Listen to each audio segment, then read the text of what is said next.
In the small town of Blackville, where fog wrapped around the streets like a cozy blanket and the sky stubbornly clung to grey clouds, lived Jake. He was a quiet, laid-back guy, into reading and the occasional fishing trip. But behind his friendly smile lurked a dark secret. His father, once a loving and caring man, had fallen into the depths of alcoholism after the death of his wife. Whenever Jake found himself alone in their old house, he could feel the ghost of memories past wandering the halls, whispering about the horrors that had unfolded. One autumn evening, when the wind was howling and the last leaves clung desperately to the branches, Jake came home from school to find an empty Harrow's bottle on the kitchen table. His heart sank. It was a sign that his father had started drinking again. With a mix of dread and resolve, Jake headed for the living room, where he usually found his dad curled up on the couch, wrapped in a blanket. "Dad?" Jake called out hesitantly. "You home?" The only response was a raucous laugh, but it wasn't the familiar sound he remembered. It was a laugh filled with madness and despair. When he stepped into the room, Jake's heart dropped. His father sat on the couch, eyes bloodshot and wild, a twisted grin stretching across his face. In his hands was an old photograph, one taken before the tragedy, back when Jake's mom was still alive. "Look, son," his dad slurred, his voice dripping with nostalgia. "She was so happy, and now she's back." A cold shiver ran down Jake's spine. He leaned in for a better look, and that's when he noticed something lurking in the shadows of the picture, a figure creeping up from the darkness. "Dad," he whispered. "Who's that?"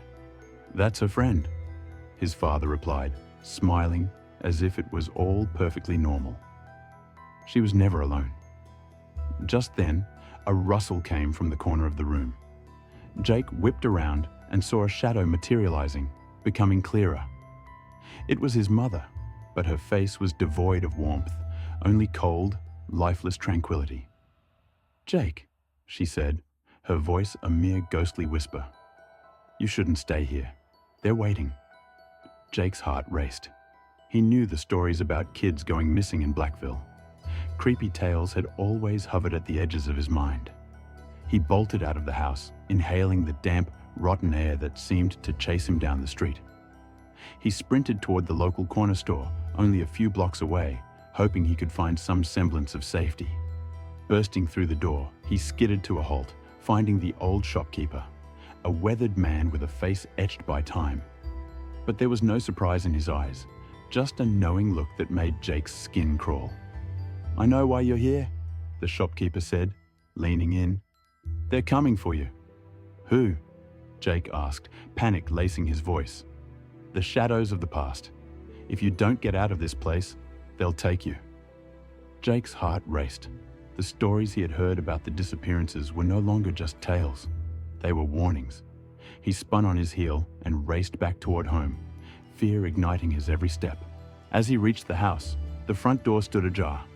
He hesitated for a moment before rushing inside, hoping his dad had passed out on the couch. But escaping this madness wasn't going to be easy. "You're back," his father mumbled, slouched in the dark, clutching the photo as if it were his only lifeline. "Dad, we need to get out of here," Jake yelled. "You don't understand," his dad replied, his voice a low growl filled with despair. "They'll take you if you leave. It's the only way." At that moment, the shadow lurking in the corner of the room became more tangible, stretching out towards Jake. Fear turned to anger. "I won't let them take me," Jake shouted, his voice strong and defiant. But as he reached out to push the shadow away, it evaporated, leaving only a chilling breeze that seemed to laugh at his desperation.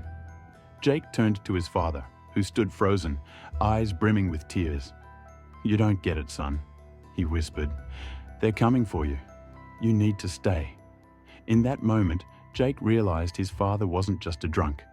He understood the darkness that loomed over them. His dad knew how easy it was for the shadows to take a life, to drag someone into the depths. "I'm leaving," Jake said firmly, tearing himself away. "I won't be a victim anymore."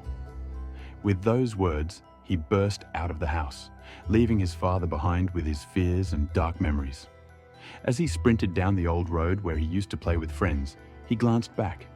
His dad stood on the porch, surrounded by the sinister shadows that seemed to wrap around him like a cloak, ready to pull him back into the abyss. Jake ran faster, convinced he had escaped. But as night fell and he lay in bed, a strange rustling awoke him. In the corner of his room, the shadow reappeared, more solid than ever, and he saw a familiar silhouette, his father, but he looked different, ghostly pale and with vacant, glassy eyes. "You couldn't leave," the shadow whispered, its voice a mere echo from the grave. "We're always with you, Jake. We are one now." Jake felt ice coursing through his veins. He shot up from his bed and dashed for the door, but it was locked tight. Screams clawed at his throat as the realization hit him. His father wasn't just consumed by the shadows. Jake was now part of them too. The next morning, Blackville was alive with laughter again. But it wasn't the sound of joy. It was the laughter of shadows, relishing yet another soul they had claimed. And among them, Jake realized he was no longer just a victim. He had become one of them, an eternal warden of Blackville's dark legacy, forever lost in the shadows of his past.